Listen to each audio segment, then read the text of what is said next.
Hello everyone, good afternoon. Welcome to the webinar hosted by SEP Software. I am Richard Yeager, Marketing Manager for SEP, and today I'm joined by Lanai Bain and James Delmonico, who will be conducting the webinar for you all today. Lanai is the VP of Business Development for SEP and is responsible for all North American business development and channel partnerships, while James is our Senior Engineer, and he's been with SEP for several years, and he really knows his way around the software and can answer any in-depth technical questions you may have. Today we're going to give everyone a brief overview as to what we do and then dive into a live demo. So feel free to ask questions along the way using the question box and the GoToWebinar box on the right-hand side of your window. There will be a couple of Q&A sessions throughout the webinar, so don't hesitate to ask. And so without further ado, let's get off to the line and get started. Hey, thanks, Richard. Appreciate it. Welcome, everybody. Thanks for taking the time out of your day to join us. Really appreciate it. So this is primarily a follow-up to our Educause conference that we were a part of a couple weeks ago, so it was nice to meet many of you folks there. And yeah, thanks for following up with us and taking the time. Basically, just kind of want to start out by giving you guys an overall idea of kind of who we are as a company, what we focus on, what our main goals are. So we really focus on three main aspects, and the first one is to provide one solution to an entire enterprise. So a lot of people that we talk to, whether it be in the EDU space or private companies, government organizations, we find that a lot of folks have more than one solution in place to meet their needs. So a lot of times we'll see that, you know, someone may have one solution for Windows, a different solution for Linux, maybe a third niche product for you know, virtual technology or something. And so what we're able to do is just go in and standardize the whole organization down to one and really just give one central management interface to manage all of the backup tasks, whether it be physical, virtual, whether it be local data center or off-site locations. And so, you know, we really just enable people to have one point of contact for all of their backup needs. Another thing that this can also do is help different departments have access to you know, certain backup and restore tasks that they may not have had access to previously just because they weren't familiar with the software or didn't have access or proper training. Another thing we've gotten really good feedback by being able to provide this, you know, from a lot of folks is just that it cuts their overall training costs. You know, just training on one solution versus two or three or sometimes four or five. The second thing that we focus on is performance. So kind of the concept behind SEP as backup software was to make it very, I guess, very streamlined and very efficient. We're originally a German-based company, and so this software is kind of an example of German engineering. Our entire program is only 54 megabytes, so it's extremely small. It has a very small footprint.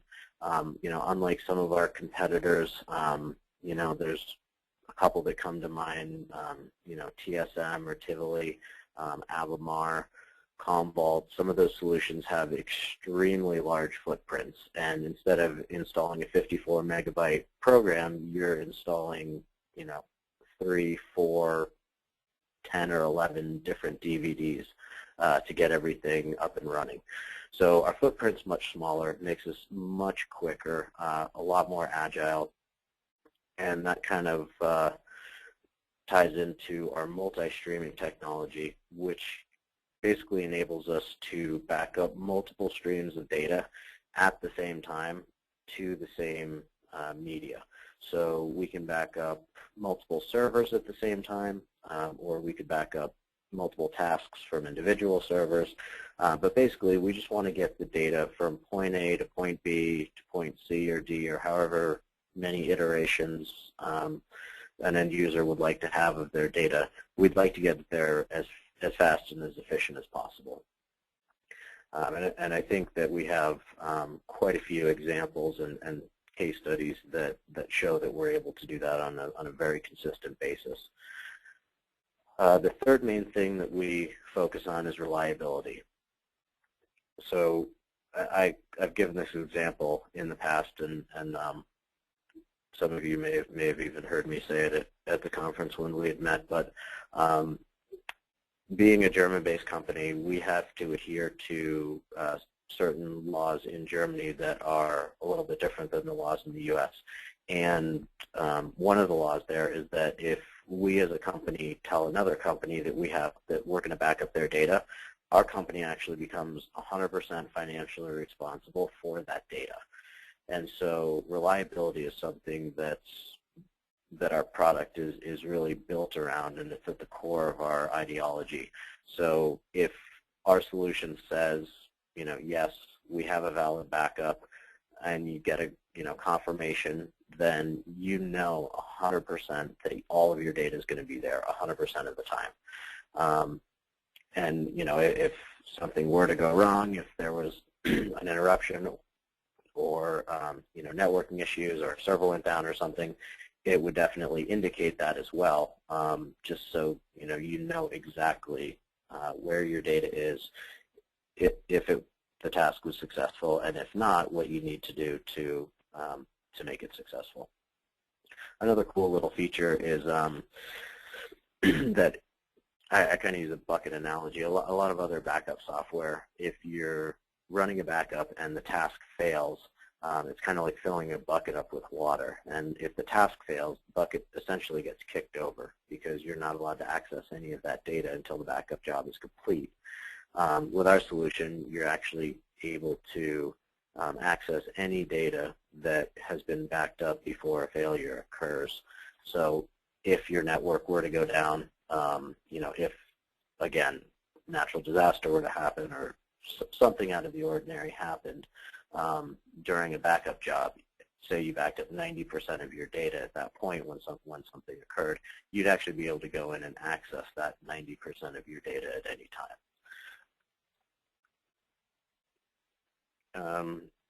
Another kind of added bonus, I guess you could say, it's not something that we really focus on as one of our core components, but I do think it is important to mention.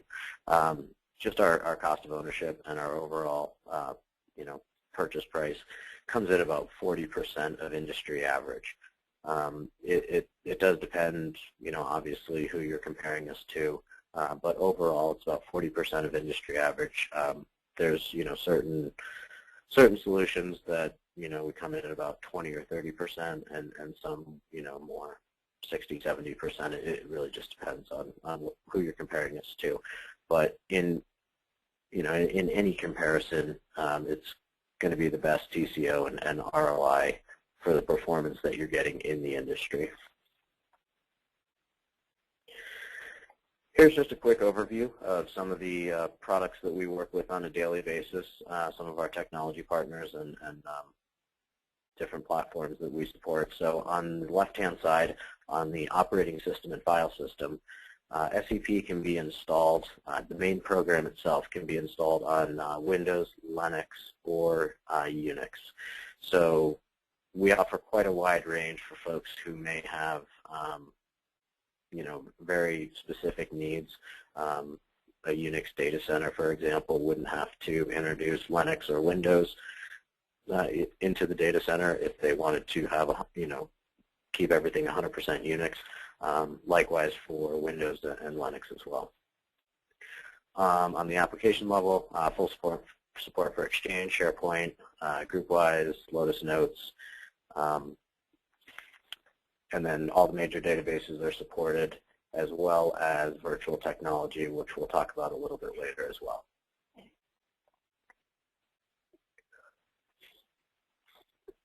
So getting back to our first overall concept, just having one master GUI to manage a lot of different locations, or maybe one location with a lot of different virtual machines, physical machines. Basically, our GUIs are Java-based. They're stackable and unlimited. So you can download a GUI to any workstation in the environment. They run on Windows, Linux, Mac, Unix, everything. And as long as you authorize that GUI access, then you can control the backups from any location. So it makes it extremely easy for folks who travel often, or you know, to assign those tasks out to different network administrators.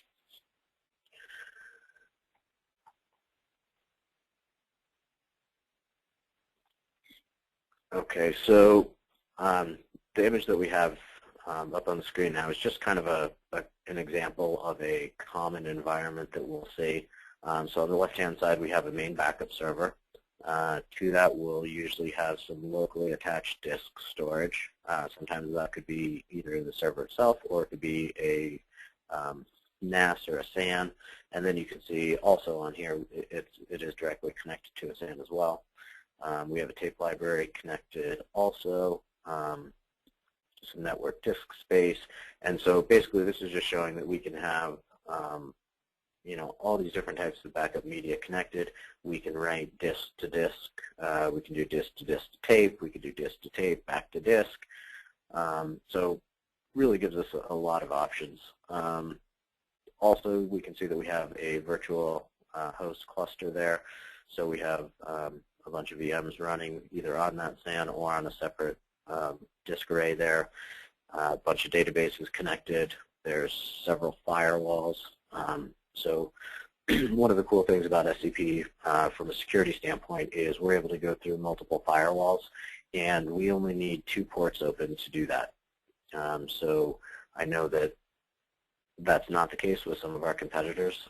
With some of them, you need 20, 30, 40 different ports open for it to function properly, and with SEP, you need 2 ports open. So it's very secure in that respect as well.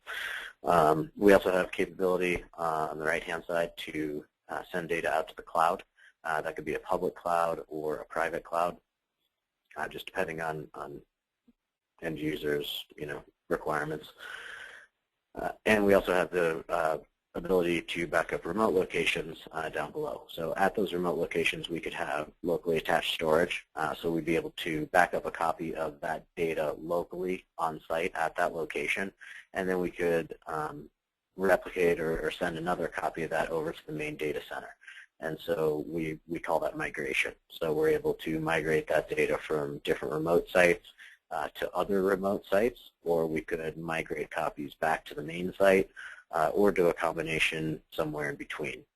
We have some folks who will migrate data from site A to site B and data from site B to site C, and then they may keep several copies out in the field and also migrate a copy back to the main data center as well.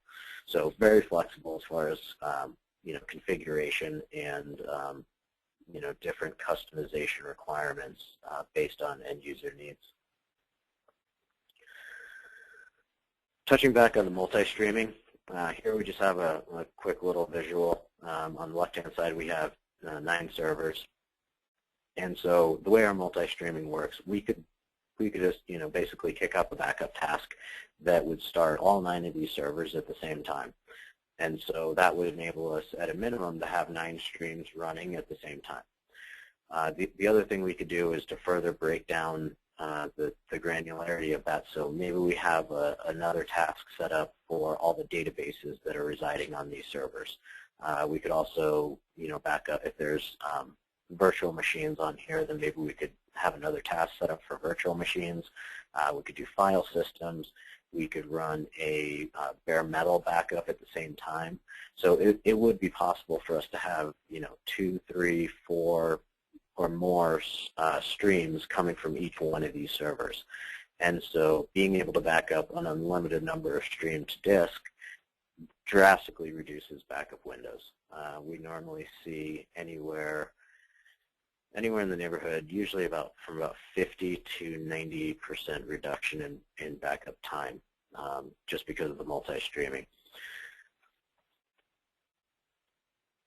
So here's just a couple quick examples of some of the things we've been talking about, just kind of real-world examples. So Vodafone, they're the partner company of Verizon in Europe, and we are backing up their enterprise. They currently have us at 1,500 sites around Europe, and they're rolling us out. And I should probably update these numbers. I think they're a little bit higher now, but I know they're rolling us out to another 4,200 locations over the next year and a half. So again, perfect example of having a widespread, geographically widespread infrastructure with a lot of different nodes and being able to centrally manage that all from one console. A little bit closer to home, we have the U.S. National Archiving and Record Administration. So this is the government organization I'm sure you guys are aware of that handles all of our government's most sensitive documents, from the Constitution onward. And so we've took over their enterprise email infrastructure about 2 years ago, and this is a great example of multi-streaming. So when we first started speaking with them, their backups were taking over 6.5 days to complete. And the first backup task we ran was completed in 13 hours. And after we did a little more, fine-tuning of their system, we got that down to 11 hours. So they were basically running backups 24/7 all week long to try and get full backups completed within the week. I think they had about a 10-hour window on Friday that they weren't doing backups. And so we were able to go in, and now they're actually doing full backups every night. Port of San Diego had a very similar story. Their full backups were taking over 100 hours, and they said their success completion rate of actually getting a backup to complete was about 65 to 70%. So they said, it was pretty hit or miss whether they were going to get a complete backup, and if they didn't, they'd have to start the process over. So a lot of times they were kicking backups off on Friday night, and then they'd kick another backup off on Tuesday or Wednesday to try and get a solid copy. The first backup task we did for them was completed in under 4 hours, and I think actually now they're down to about 3 hours for a full backup. And they're getting, close to 100% success rate. I think it's close enough to call it 100% success rate for sure. One notable part of that they were actually, I think they were more happy about their Oracle backup window than they were about everything else, which I thought was funny personally. But their Oracle backups went from 4 hours and 50 minutes down to about 42 minutes. And again, just due to the multi-streaming, we were actually able to break up their databases and send multiple streams from each database over at the same time, and just decrease their backup windows. And then last example, Public Works of Canada and Government Services, they have us installed at 42 locations around the country, and again, they manage everything from a central console as well. So a couple other product features that we offer. We have a archiving solution. We do deduplication, and I put generic drivers on here, and what we mean by that is we basically are very hardware agnostic, so we can back up to any type of media that's recognized by an operating system. And so that gives end users just a very wide range of options, in their existing environment and also moving forward. People aren't limited to selecting hardware based on what drivers are, what type of hardware is supported by our drivers. And so users can really go in any direction they want. If they want to get a new LTO6 that just came out and is on the market, they can go get it, plug it in, and it works. If you have an old LTO3 that's sitting in a closet and you want to use it for testing, you can take that back out, plug it in, and use it as well. And that covers the wide range. It's obviously not just tape libraries, although that's kind of where we see a lot of people saying, oh yeah, we were having difficulty with these drivers, and now they're working. It holds true for all SAMs, disk, NAS, even USBs are supported. So just basically gives a wide range of options for folks to choose whatever type of hardware they're most comfortable with.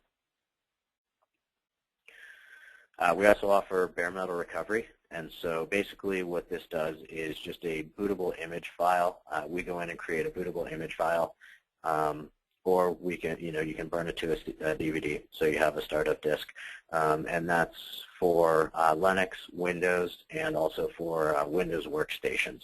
And so we can restore to either similar or dissimilar hardware. So it's basically just a couple clicks of the mouse, prompts you to go through. It automatically repartitions everything. If you are on a different hardware and have more storage space, you can increase the partitions if you'd like to during that process. And then it also just, if it's on dissimilar hardware, it'll also go in and install the most current drivers and get everything up and running. So pretty slick product.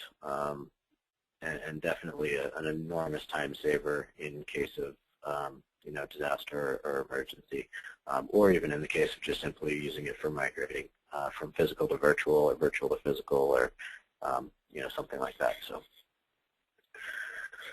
we also have full support for NetApp, and we're actually able to improve the speed of NetApps using different protocols, and so we see on average about a 6 times increase in speed over using traditional NDMP.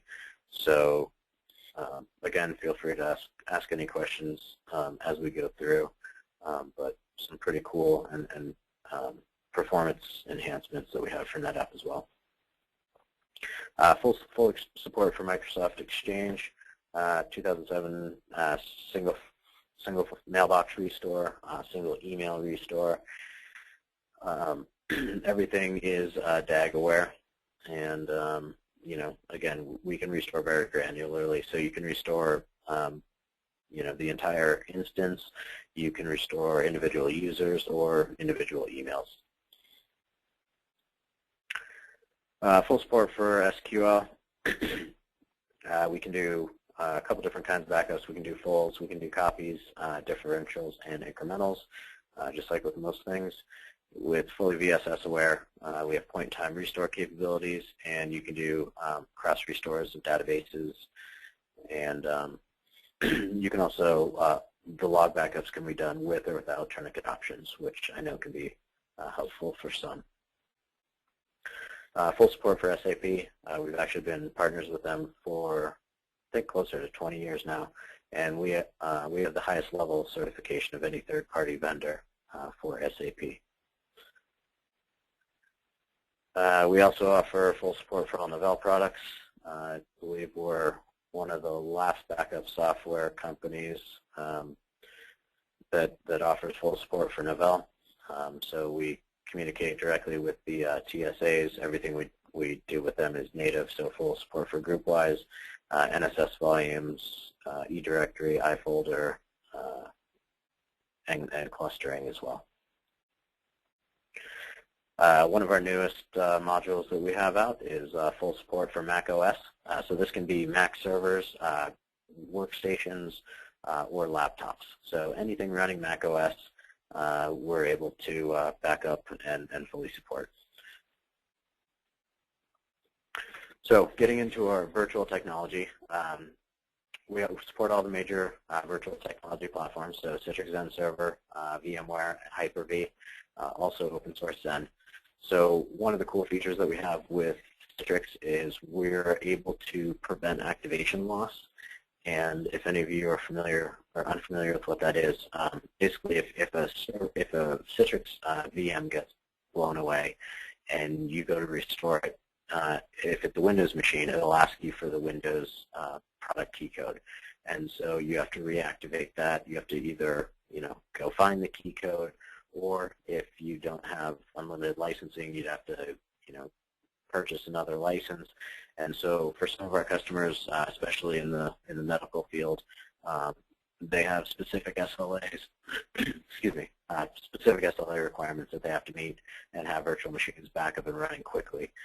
So we're able to restore those machines with the same exact UID and MAC address. So eliminated the activation loss problem, and that also applies to any third-party applications or software that are running on those VMs as well. With VMware, we have full support for vSphere, and we'll go ahead and show both Citrix. I think Citrix and VMware a little bit later in the live presentation, so you guys can see what that looks like.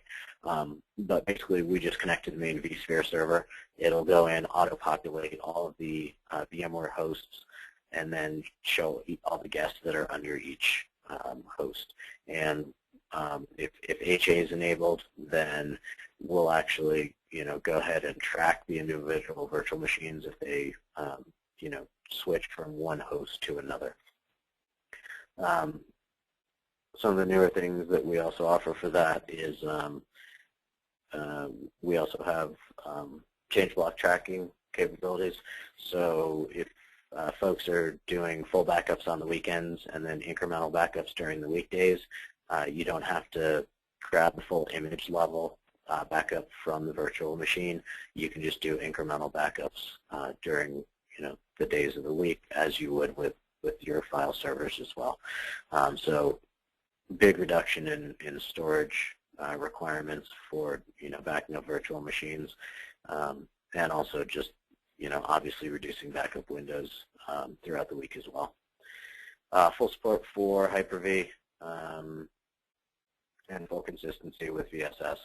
So with all of these, open files are handled easily, and all of that. The way that we do the backups for the VMs, we create a LVM snapshot, we mount that snapshot, we back it up, then we unmount it, and then we delete the snapshot. Here's an example using looks like Citrix, and so, but this is the same with VMware or Hyper-V as well. So we're actually able to have automatic restore tasks scheduled, so we can back up different virtual machines and then have automatic restore tasks that restore those right away. So we basically can just create warm standbys, whether it be in the same pool or a different pool. We can schedule those so you can have warm, well, basically hot standbys, and we can also have scheduled restore tasks. We could do that hot or cold, so either online or offline. And in the case of offline, some people will just have those ready for testing, so they'll schedule automatic restores to a test environment, so they have those ready to go whenever they'd like to test. Coming out, we have a new redesigned XenCenter integration, so users can actually go into XenCenter itself and right-click and have different options to kick off backup tasks and set up media pools and things like that. So quite a bit of built-in integration there as well. Full support for Oracle environments. We can back up the database table space and data file backups and restores. One of our, I think to date, our largest customer that largest database that we have that we're backing up on Oracle is about 2 petabytes, and that's for a banking customer that we work with. Probably the coolest thing I'd say about Oracle, just in terms of backup performance, we communicate directly with our man, and so we're actually able to back up, leveraging RMAN, we're able to send the data across directly to the backup media, so we don't have to have the intermediary step of RMAN writing the data to a file and then backing up those files. We can just send the data directly to the media, so it's very quick and efficient. All right, here's basically just a couple of our partners technology partners that we work with on a daily basis. And I think now we're going to go ahead and open it up for a little bit of Q&A, and we'll go ahead and get ready to switch over to our live demo portion. So if anyone has any questions, If you can go ahead and please enter those into the questions tab on the right-hand side of the GoToMeeting console. And give me 1 second. It looks like we have a couple here.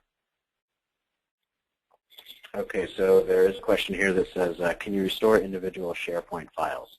And the answer is yes, we can. I believe on 2007 or later. Well, actually, I think you just needed a 2008 R2 server. We can restore single files, yes. Anything on that or newer is fully supported. If anyone still has SharePoint running on a 2003 system, I believe we can do full restores and full database restores.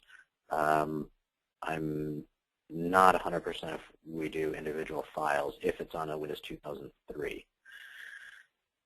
Okay, next question. Can you do hot backup of Oracle databases? And yes, answer is yes. Everything we do is inline and hot backups, especially for all the databases, for the virtual technology, everything.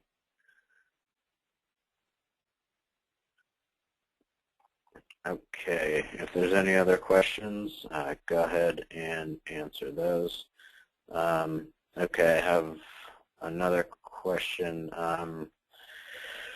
How do you guys compare to Tivoli or NetBackup? So yeah, in comparison to Tivoli or NetBackup, I think basically the main points that I would point out are, one, the multi-streaming technology is going to give much faster backups. I believe Tivoli and NetBackup both do multi-streaming also, but the way that their algorithms are compiled and executed, we just don't see the same performance. So we're actually able to saturate theoretical maximums on network infrastructure. So if someone's using, if someone has a 1 gig connection, then we will see about 120 to 125 gigs an hour throughput. If they have a 10 gig backbone, then we're able to see about 1.2 terabytes an hour, and it just goes up from there. So if you have multiple NIC cards, 2 10 gig active, we'd see about 2.5 terabytes an hour. And so we just don't really see that performance with some of those other products. One of the other things I would say is basically just I think the footprint is also something that's really important. Like I said, our entire program is 54 megabytes, so we can download it and install it in about 2 or 3 minutes and have it up and running. And then from there, it's just basically adding backup tasks and adding a schedule. And so if any of you guys have been through the process of installing TSM or NetBackup or, most other backup software for that matter, I think you can probably all attest that it's not a 2 to 10 minute process. So I would say that's a big difference. The size of the footprint as well. We need 1 backup server to do everything that we've talked about today. We don't, the only case that we would have a remote device server or a media agent or anything like that, is if we're splitting up, purposely splitting up tasks to go to different media, within a data center, or if we were, had multiple remote locations that we were managing. So just overall, very small footprint. And probably the third thing I'd throw in there is just the cost. Like I said, in comparison to TSM, I think we're about 25 to 30% of the overall cost. And that's both on an upfront purchase price and on an ongoing renewal price, as well as just the training. A lot of folks that I've spoken with basically say they need a PhD before they figure out how to get everything working properly. So yeah, that's, I would say those are probably the 3 things that come to mind off the top of my head.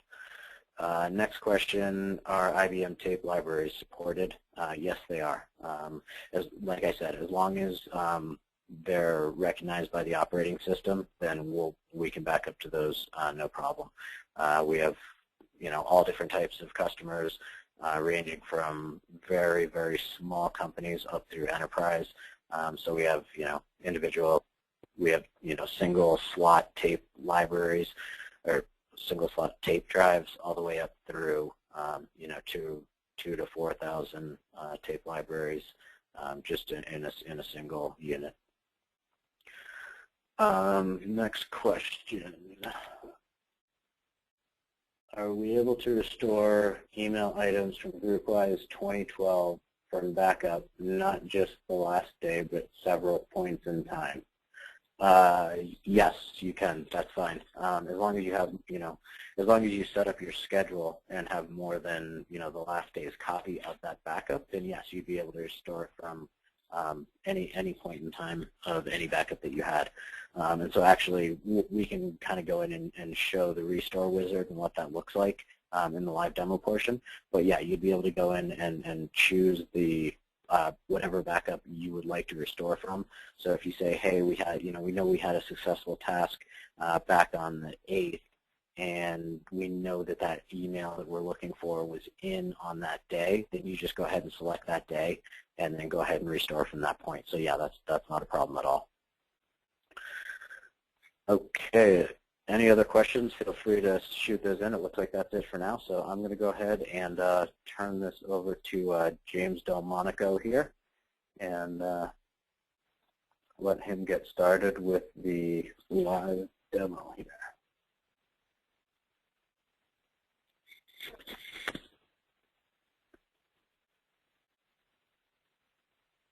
Okay, James, look like we can see your screen, so I will go ahead and turn it over to you. Okay, this is a fresh installation of the latest version of the Sesam server on Windows 2008. This entire GUI is Java-based, and so everything that you see here is the exact same on Linux or Solaris as a server platform. So it doesn't matter that it's Windows.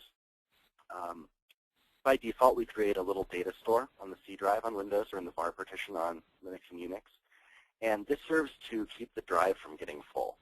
It allows us to manage dedupe storage, network shares, or even local storage or RAID arrays. So any type of disk storage or something that we can make folders. The logical units inside the data store are what we call media pools. And media pools have the property of a retention time. So in this case, anything we write into this media pool will not be overwritable for 7 days.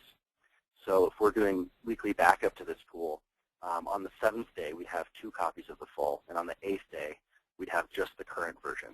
So that helps us oscillate between having 1 and 2 copies of the full.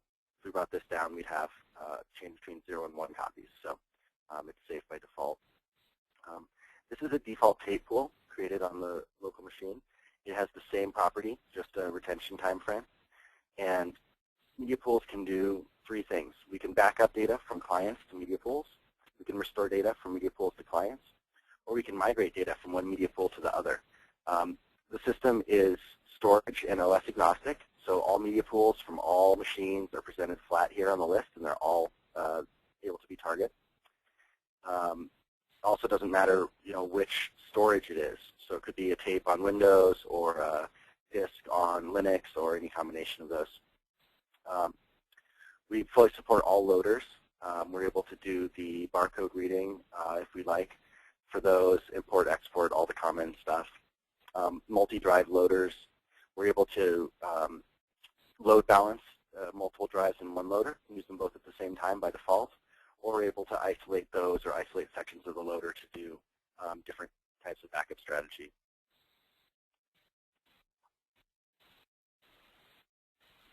By default, the server installation installs an agent for the local backup server itself and does a little backup as a regression test. And I can see here at the bottom, restore completed successfully.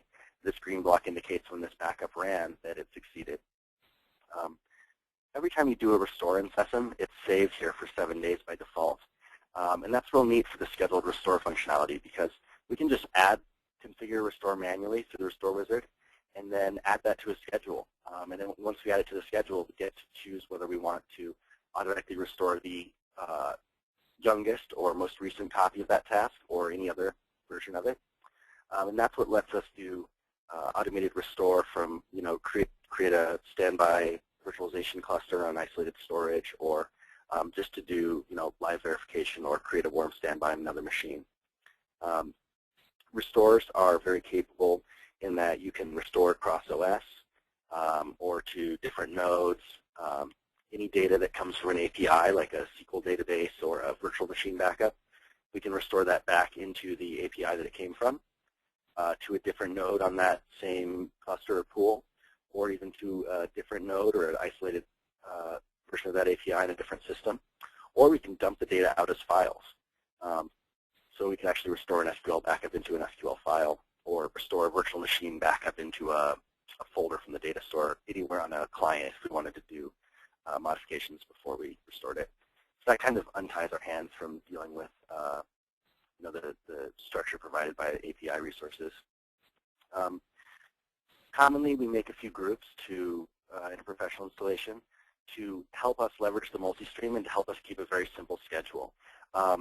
The default groups are system volumes, data volumes, disaster recovery, databases, groupware, and virtual machines.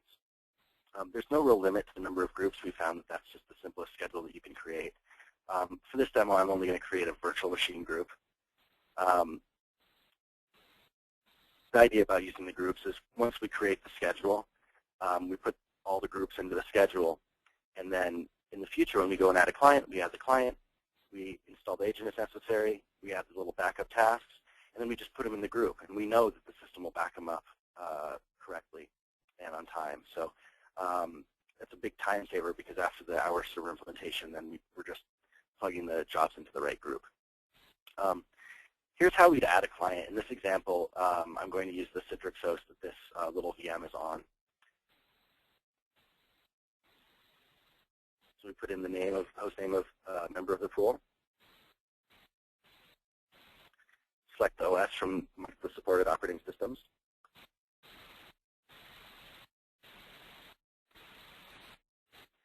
And then we put in API authentication. This is the same authentication we'd use in vCenter or XenCenter.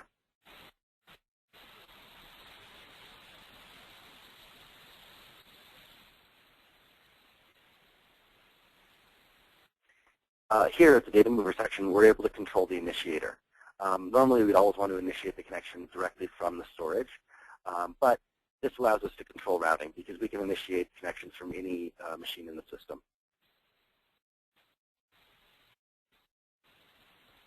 This is the source browser. This is the same functionality for all the different operating systems and clients. It just shows us what tasks are available and what we can back up.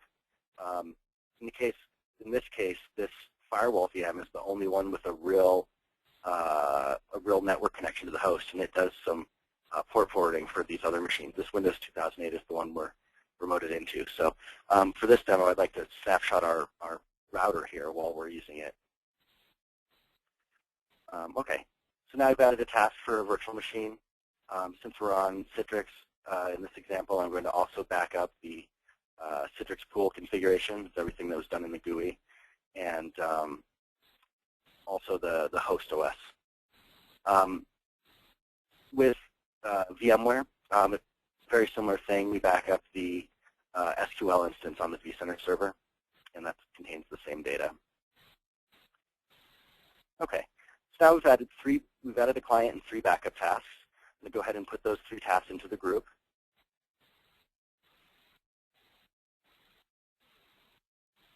We can control the order in which things start here.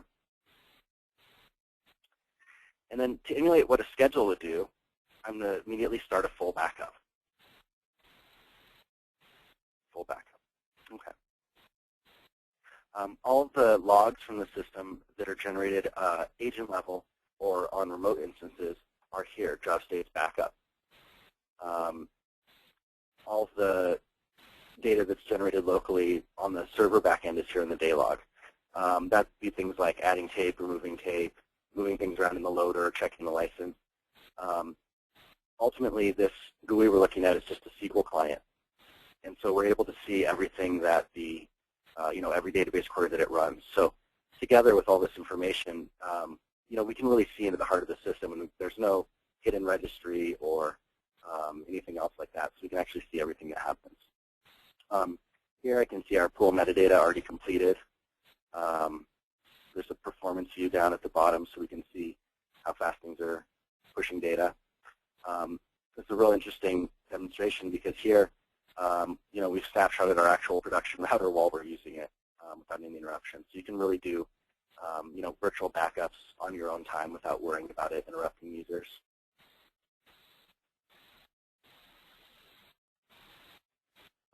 Here's an example of what a restore would look like for a file system backup.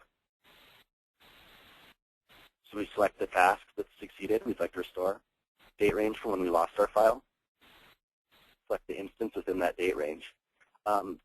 This generation restore box is real interesting because if we were to select incremental or differential type backup from this list, sesam will automatically check this generation restore button. And when it presents us the file system tree, then it puts all the data together from all those different backups. If we decided we only wanted the data from one specific incremental, we could uncheck this box and see only the data that was written in that incremental. Sesam uses intact save sets, so every backup made with Sesam that completes has good data in it, meaning that if a file changed, we pull a whole new copy of that file, not just some blocks. That makes our incrementals restorable without the parent available or differentials. So a lot of times that makes things easier to aggregate data locally or be able to just have the incrementals available for quick restores. Here we can select any file. There's a search interface to help us look through this list if we'd like. Then we can select a target host. It could be any node that's installed in the system. By default, we put the file back where it came from without overwrite. So if you've moved it off, you're safe to just go through and click next and start through everything. At the end of this job, it gives us the opportunity to save the task manually if we'd like, and that allows us to quickly include it in a schedule without actually running it. In this case, I'll change the target to the desktop just so it's something that we can see.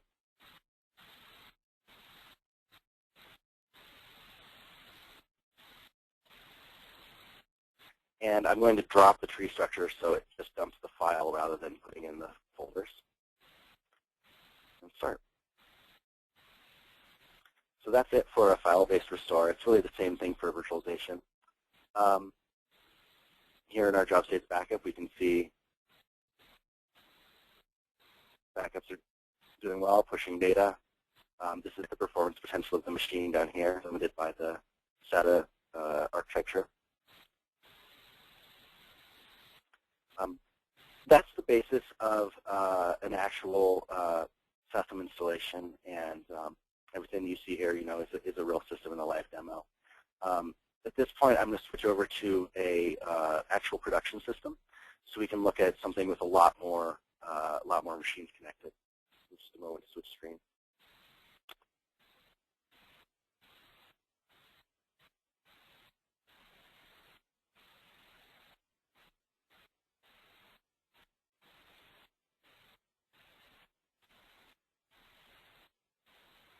Okay. This is a Sesam server implementation on Windows 2012. Really same GUI, only thing different is the menu. If we go to browse an ESX host or cluster, then we can see everything like this, get into the source browser. So here we could select any individual virtual machine for backup. We also have the opportunity with VMware to do separate backups of the individual disks or leave a certain disk out. We can even back up the VMX file separately from the disks. And the neat thing with that is if we have a NFS storage, we can mount the NFS storage on the backup server and also on the ESX host. And then in a real emergency, you could actually just start the machine out of the backup without having to go through the restore time frame. Citrix, Hyper-V, ESX, all fully supported.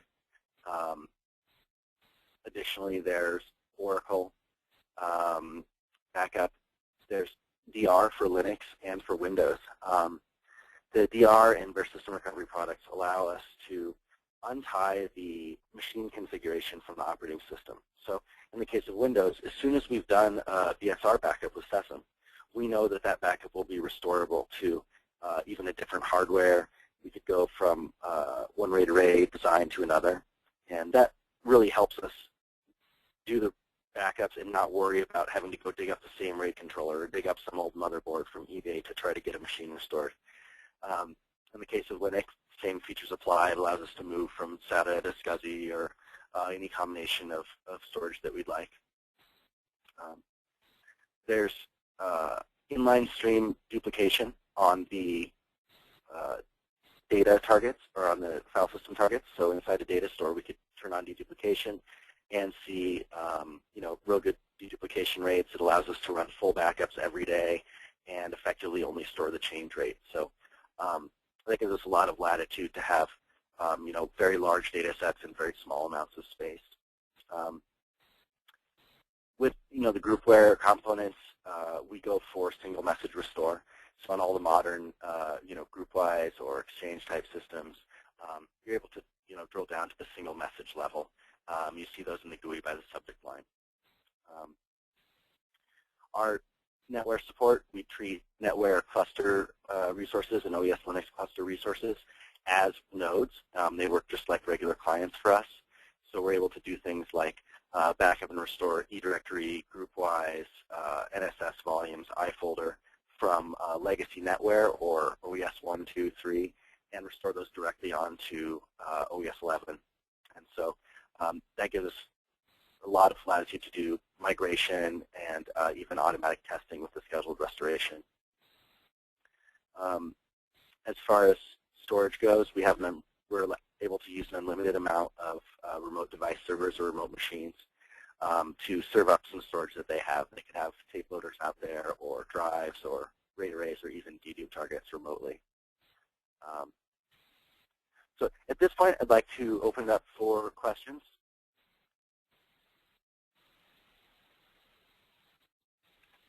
Okay, we do have a question. First question is, can you restore individual files from virtual machines? And the answer is for VMware, yes, we are able to do that. For Citrix, it's basically just not available in their API. So that's actually being written into the Citrix API, and when that is available, then that is something that we plan on supporting. So yeah, the quick answer is yes, for VMware, we can do that. Next question, can SEP restore VMware vCenter? And the answer is yes, we can. Okay, I'm going to see if I can pull up a Microsoft SQL server here, so we can look at what we see in the source browser. Here we can see the bare system recovery target. We can see VMware. We can also see the registry target and all the local disks. With the Microsoft SQL support, we do automatic log truncation and full incremental differential backups on an unlimited basis.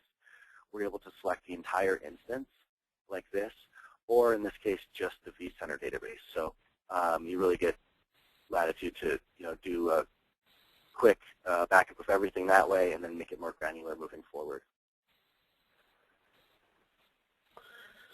Okay, if there's any other questions, please go ahead and type those into the questions section on the right-hand side.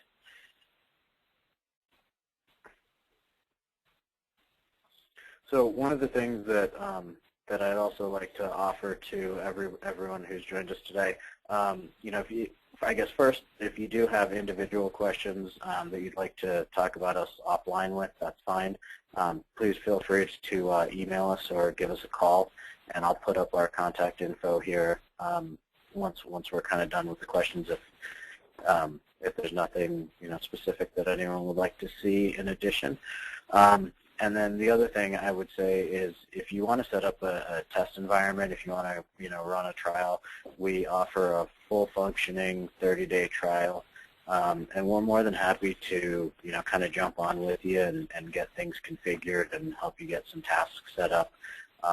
If there's something specific that you want to test, we're more than happy to get one of our engineers on with you and help you get everything configured. So please let us know.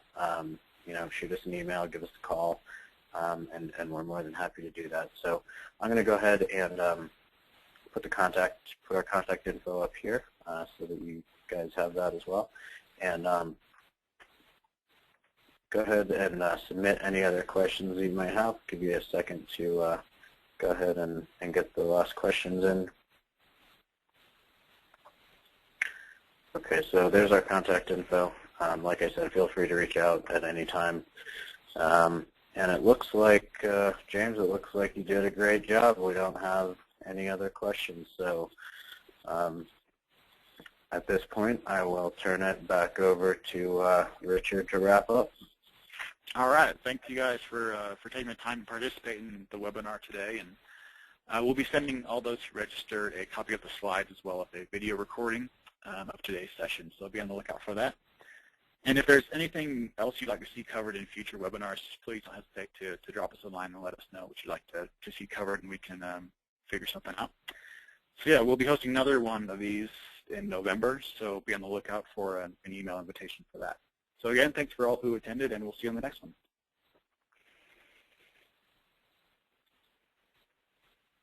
The